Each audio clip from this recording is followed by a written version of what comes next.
So NBA 2K just brought 5 different eras to their game, and nearly every era was named specifically after certain players. As in the case of many things, this got social media in a frenzy, as everyone began debating who the eras actually belonged to. According to 2K, there is the Magic and Bird era, the Jordan era, the Kobe era, the LeBron era, and the modern era. Well, considering the fact that I love basketball history and have a YouTube channel specifically dedicated to it, I figured I might as well give my perspective on them. Not only will I be saying whether or not I agree with 2K's choices, but I will also be giving titles to the earlier eras that 2K does not address. So without further ado, let's get into it. The first era that needs to be given a title was when the NBA was in its infancy, which is essentially the 1950s. For this one, there's basically no argument for anyone else. Without a shadow of a doubt, this was the George Mikan era. During this stretch of time, Mikan led his Lakers to win 4 championships in a span of 5 years, as the clear best player on his team. In that time, he also won several scoring titles and rebounding titles, as there was no question who the best player was in the game during that era. Next up is the 1960s. You guys know how much I love and respect Wilt Chamberlain on my channel, but let's be real, there's absolutely no argument for anyone other than Russell during this era, as I'm labeling the 1960s the Bill Russell era. In that decade, Russell led his team to win 9 out of a possible 10 championships, and the only other team who won a title was the 76ers, who were led by Chamberlain. You could argue that Russell and Chamberlain should have shared that era, just like Magic and Bird for the 80s, but the 9 championships to only 1 is just too big of a gap for me to make it make sense. I don't care if Chamberlain had averaged 70 points per game over that decade. It doesn't change the fact that the Celtics were the model of excellence in the 1960s, and it was Russell who won more chips than any other player in NBA history. Next, we're looking at the 1970s, and this is a bit of a tricky one. From an individual perspective, there's no question that Kareem Abdul-Jabbar was the most talented and statistically dominant player over the course of that decade.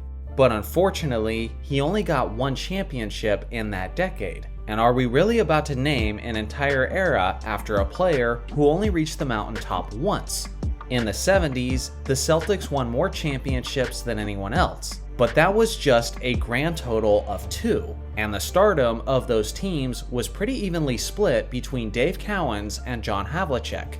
If we're being honest, this era is famous for the fact that it didn't contain a single dynasty team, as there were many different winners over the course of the decade. For this reason, I would not title this era after a single player, but instead, I would call it the parity era, because it's the ultimate example of a balanced level of competition within the league.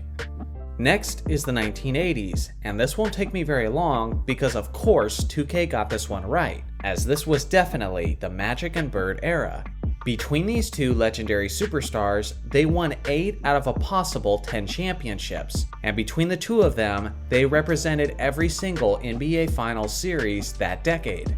I imagine some die-hard Pistons fan might try to shoehorn Isaiah Thomas into the conversation, but he technically only won a single championship that decade, as the second one was the beginning of the 1990s. And as much as I respect Thomas's talent, he never won a single MVP award, unlike Magic and Bird, who won several. Without question, this is correctly named the Magic and Bird era. Now, the 1990s. Just like the decade before, this is an easy choice. This is appropriately named the Michael Jordan era.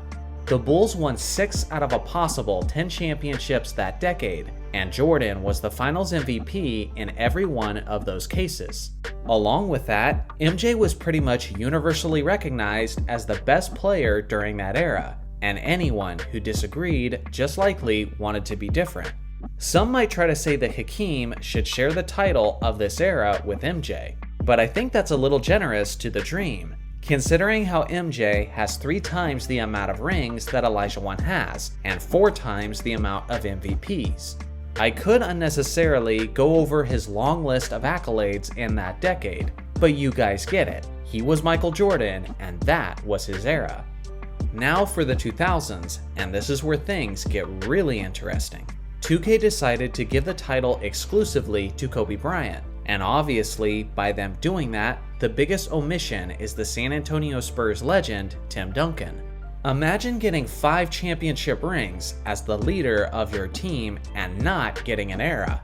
Now, if you force me to pick one or the other, I do think there is a slightly better argument for Kobe Bryant than for Tim Duncan. The funny thing is that Duncan has consistency working in his favor, but that advantage quickly becomes a disadvantage when you limit the comparison to one specific era.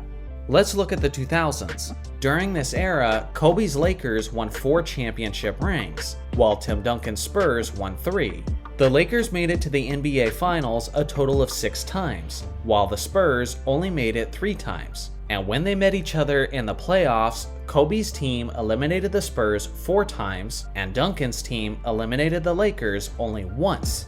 Unless you value regular season wins over actual championships, then there's no question that Kobe's team won significantly more during this era. Now, inevitably, many of my friends who are Spurs fans will then try to redirect Kobe's success exclusively towards Shaq, as if Kobe didn't earn any of that success. These are the numbers Kobe averaged in the playoffs against the Spurs while he was teammates with Shaq. And these are the numbers that Shaq put up in that same stretch against San Antonio. Many people have forgotten or just never realized that Kobe was arguably the best player on the court whenever they squared off with San Antonio. And heck, even in the one instance where Shaq wasn't involved, Kobe's Lakers still defeated the Spurs while he put up these strong numbers. So if I'm being forced to pick exclusively either Duncan or Kobe, then I'm going with Kobe. But my question is, why should I have to pick one or the other? Magic and Bird share the 1980s podium, yet when you look at the two head-to-head, it's clear that Magic won way more in that era than Bird did. So based on the precedent set by 2K, it should be the Kobe and Duncan era. It makes zero sense that Magic should have to share the era with Bird when Kobe doesn't have to share the era with Duncan. If the decision was ultimately up to me, I would disagree with 2K and would have made it the Kobe and Duncan era, regardless of the fact that Kobe may have had the slightly better case individually. Next is the 2010s, which 2K labeled the LeBron era, and this one is also spicy. Most people consider LeBron as the greatest player since the turn of the millennium, but when you narrow it down to one specific decade, I can see how Steph Curry fans were triggered by the dismissal. In the decade of the 2010s, LeBron won 3 NBA championships, and Steph Curry also won 3. LeBron made it all the way to the NBA Finals 8 times, and Steph made it to the Finals 5 times. When the two met up in the playoffs, LeBron's team eliminated Steph only once, while Curry's team eliminated LeBron a total of 3 times. Yes, I agree that LeBron was the best player over the course of that decade, but consider what Steph did in that window. He won back-to-back MVPs, becoming the first unanimous MVP in NBA history. He led his team to the best single-season record of all time, and led his team to the best single postseason record of all time as well. He broke numerous records, he had the greatest 50-40-90 season of all time, all while winning an equal amount of championships to LeBron. Not only does he deserve the respect, but he was legitimately a rival to LeBron James during that era. So again, if you're going to have both Magic and Bird, then how are you just going to pick LeBron in this instance? 2K really screwed this one up. And in case you can't tell, I completely disagree with them, as I would have titled it as the LeBron and Steph era. The last era on the list is simply described by 2K as the modern era, and honestly, I think that's the correct call.